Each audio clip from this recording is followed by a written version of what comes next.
मेरे लिए बोलिए ना भैया कि दर्द दिल के बढ़ा के गए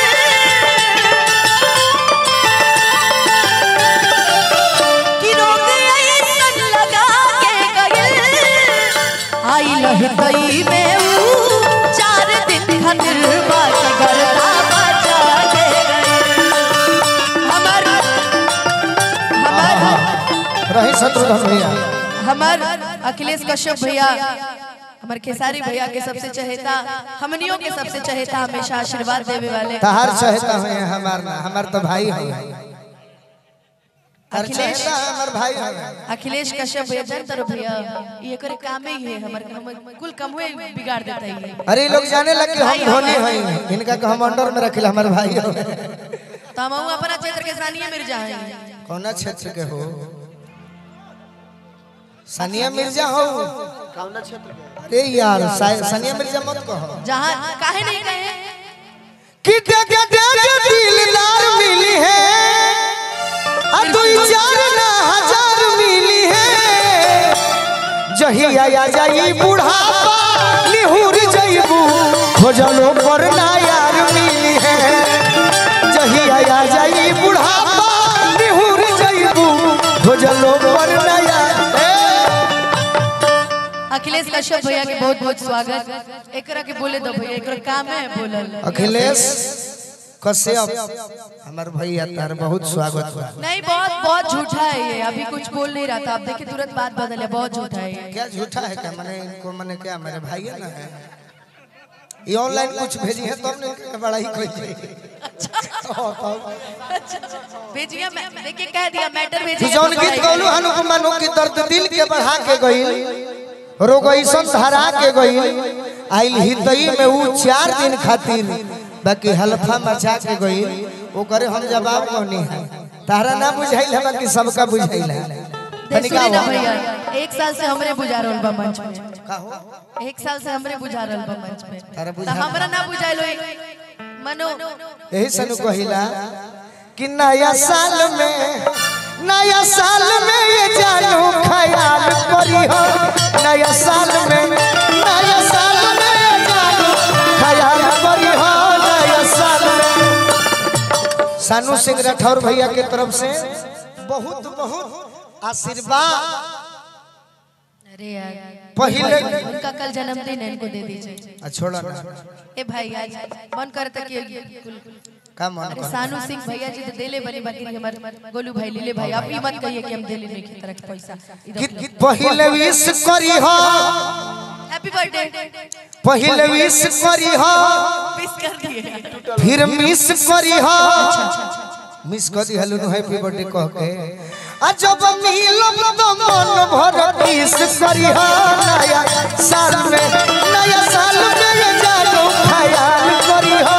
और ई कौन महीना हो अनुपमा ये जनवरी रहा हो जनवरी तो जनवरी फरवरी में फरक न जई हो मार्च में मिले खाती तिले गई हो मार्च में से बुलाओ तनी के घरी होली आ जाई कि जनवरी फरवरी में फरक न जई हो मार्च में मिले खाती तिले गई हो तिले बुझलू तिले रोजे एक दिन में 4 बेर आई अप्रैल आई का करोगे पूछो क्या अप्रैल में खिड़की से चाल करी हो नया साल में ये जानू। और जब हमरा के मनले बाड़ू हैप्पी न्यू ईयर तो ना कहलू बाकी बर्थडे मनाओ तारू यही से कहतनी कि मई जून जुलाई दुल्हे राजा पवन भैया से आग्रह करब कि मंच पर आई हम रौरे खाती इंतजार में बानी तब ले आई रौरा अनुपमा खाती कह दे कि मई जून जुलाई तू संग ही बीतई हो अरे ओढ़नी के अपना तू हवा खियई हो अगस्त घरी सावन होला तो का करो हम कही कह तो कही अब कह दीजिए। अरे अगस्त में उठ लाल लाल करी हो नया साल में जल ख्याल करी हो।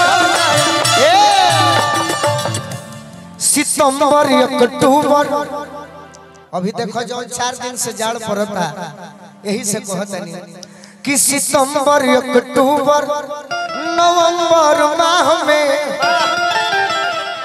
दुल्हे राजा खाती जोरदार ताली बजा के स्वागत करी जा। तनी ताली बजा के आशीर्वाद दे दीजिए दुल्हे राजा के। पहला हमरो के माला दो गोलू भैया, पहला ऐसा दूल्हा देखे भाई, हमारे यहाँ घर में आए हैं तो भाई जाहिर सी बात है पहला ऐसा दूल्हा देखे हैं जिनके गले में हेडफोन टंगा हुआ है। मतलब बात करना नहीं छोड़िएगा जी अभी भी। कौन है दूल्हा? ये तो दादारे साली। सॉरी दूल्हा कौन? अच्छा नहीं, आपके हाथ में माला देखे ना इसलिए हमको लगा कि आप ही दूल्हा है। ये दुल्हे राजा के मित्र हैं। अरे दुल्हे राजा ये हैं। ये अच्छा ये पीछे से आए ना, ये पहले आ गए। सुनिए मैं परिचय बताता हूँ। बताइए। ये दुल्हे राजा के मित्र हैं जो माला लिए थे। अच्छा हाँ। ये पवन जी दुल्हे राजा हैं। ये दुल्हे राजा। और ये भी दुल्हे राजा के मित्र हैं। और ये आप लोग जानिए ये दुल्हे राजा की छोटी साली है। हाँ, हमें ऐसा लग रहा था कि नहीं आप माला लेके आए ना इसलिए। सॉरी आप बात कीजिए, कंटिन्यू करिए। सितंबर अक्टूबर नवंबर माह में पेन्हाती साली है। मनो पेन्हाती हाथ में दे दी। अपना तू गोलू के रखी हो निगाह में। ये अनुपमा दिसंबर में क्या करोगे? क्या दिसंबर में कमर से काल करी हो नया साल में ये जानू ख्याल करी हो नया। अब हमारा भी कोनो शब्द लिखे कैसे कि यहाँ के हमारे भाई हैं तू ही कुछ कह एक सकते। लाइन वो वाला बोल दीजिए ना कि नाता है जब मकान चाहिए। अच्छा हाँ ना दहेज में मकान चाहिए अन्ना चाहिए नहीं कूलर दुकान चाहिए। अब हमारे बनावे के पड़ी कि सुनी अगुआ महान अरे बटई है अरमान एगो साली से आन चाहिए। सुनी अगुआ महान एगो साली से। और हम कह रहे हैं कि नाता है जब मकान चाहिए, सामान चाहिए ना दहेज में सामान चाहिए नहीं पाका के मकान चाहिए। हमको जो मन करेगा हम वही बोलेंगे ना। सुनी अगुआ महान बटई है अरमान नहीं कूलर दुकान चाहिए।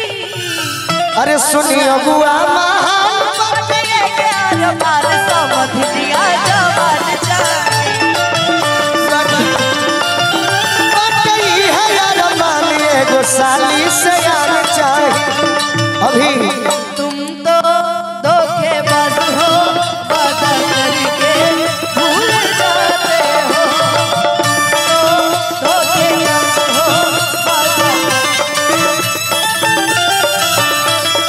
रोज रोज तुम जो सनम ऐसा करोगे, रोज रोज तुम जो सनम ऐसा करोगे, हम जब उठ जाएंगे तो तुम भी बड़ी चन्हाक हो वादा करके भूल जाती हो।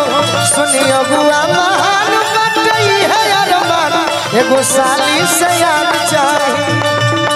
सुनी अगुआ महान बटई है अरमान एगो साली से आन चाहिए। Thank you. नहीं दहेज में न चाहिए कूलर टीवी अब पवन जी के चाहिए पढ़ल लिखल भी। अरे सॉरी हम आपको दूल्हा समझ लिए। अनुपमा हमारे के पहनौलू है ना तल्लो हमहु तारा के पहना देते नहीं। बाकी हम तो ये को हम मान लो कि अब हमारा बारात में जाएगा। बारात कौ तारीख के बाद 21 जनवरी के नो भाई ते एकदम नेता लगत रे मेरा। नेता लगत नहीं तो नेता लागत तो बढ़ले बानी। बाकी पवन जी के तरफ से यह कहे के बाद मान लो कि हम बाराती जाई, नवीन भैया पुरस्कार दिले बनी हमरा और अनुपमा के। हमार बड़ी पुरान गीत गावल है अनुपमा। हाँ हाँ गाओ तनी रहो भाई, तनी एनियो लाइन मार ले तो साली बड़ी थी। अभी तो नयका बाकी है बा कि रहनी बाराती गई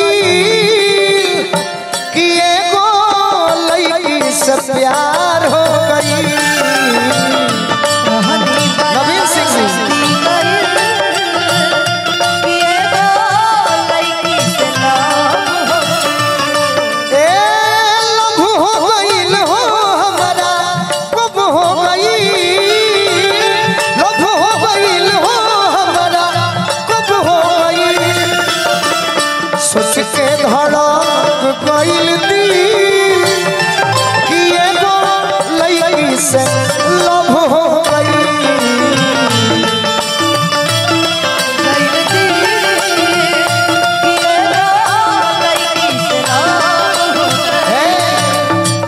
नवीन सिंह जी बहुत बहुत आशीर्वाद हमरा और अनुपमा के देनी।